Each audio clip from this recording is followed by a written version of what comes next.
આપણે ચર્ચા કરીને એ આ પ્રશ્ન હતો કે ભાઈ પચ્યા વગરના ખોરાકમાંથી પાણીનું શોષણ કયા અંગમાં થાય છે? તો મોટા આંતરડામાં. સૌથી પહેલાં નાનું, પછી મોટું આંતરડું. બરાબર, આ એક જાણવા જેવી વાત છે. નાનું આંતરડું મોટાભાગના ખોરાકનું પાચન કરી નાખે છે. પછી જે આ જઠરિયું એ ખોરાક. નમસ્તે વિદ્યાર્થી મિત્રો. તો આપણા પાચન તંત્રને લગતો એક પ્રશ્ન ગયા વર્ષે CETના પેપરમાં પૂછાઈ ગયો હતો. તો એ પાચન તંત્ર આખું તમને હું સમજાવવા માટે આ વિડીયો બનાવી રહ્યો છું. તો શરૂઆત કરીએ અને જોઈએ. પ્રશ્ન હાવ સરળ હોય છે, પણ આપણે પાચન તંત્રની થોડીક અધૂરી માહિતી હોવાના કારણે આપણે એના જવાબ આપી શકતા નથી. બહુ સરળ છે, શાંતિથી વિડીયો જોજો, તમને આવડી જશે, એની હું ખાતરી આપું છું. તો સર્વપ્રથમ તો એવો પ્રશ્ન બને કે ભાઈ આપણા ખોરાકના પાચનની શરૂઆત ક્યાંથી થાય છે? તો સર્વપ્રથમ આપણે જ્યારે ખાઈએ છીએ તો એ ખોરાકમાં લાળ રસ ભળે છે. બરાબર, તો મોં દ્વારા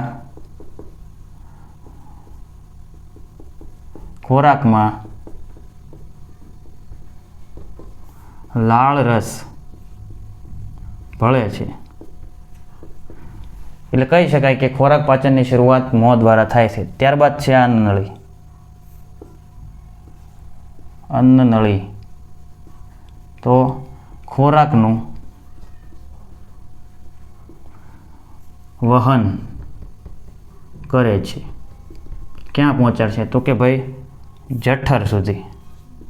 જઠર છે એ ખોરાકના નાના નાના ટુકડાઓમાં વિભાજન કરશે. એટલે કે ખોરાકનું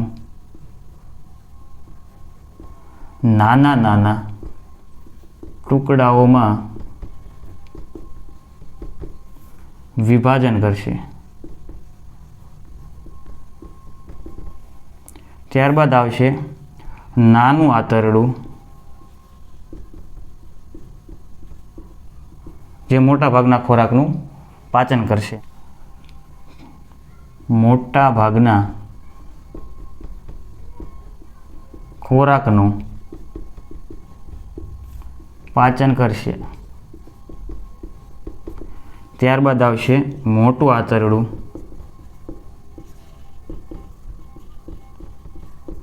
જે પચ્યા વગરના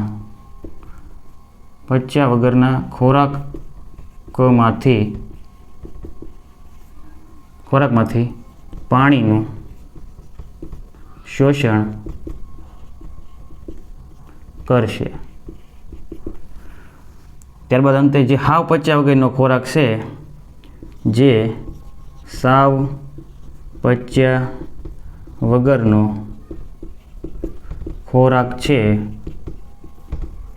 તે મળ સ્વરૂપે શરીરની બહાર નીકળશે.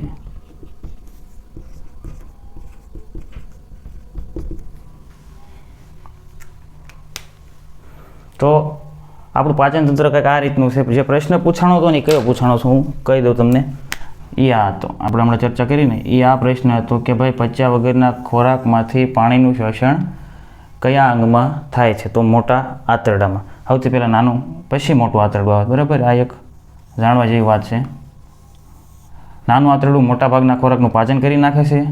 પછી જે આ જઠરિયું એ ખોરાકને નાના નાના ટુકડાઓમાં વિભાજિત કરી નાખે છે. અન્નનળી છે એ ખોરાકનું વહન કરે છે. વહન કરીને ક્યાં લઈ જાય? તો કે ભાઈ જઠર સુધી લઈ જાય છે મોંથી. અને ખોરાક પાચનની શરૂઆત ક્યાંથી થાય? તો કે મોં દ્વારા. અહીંયાથી ખોરાક પાચનની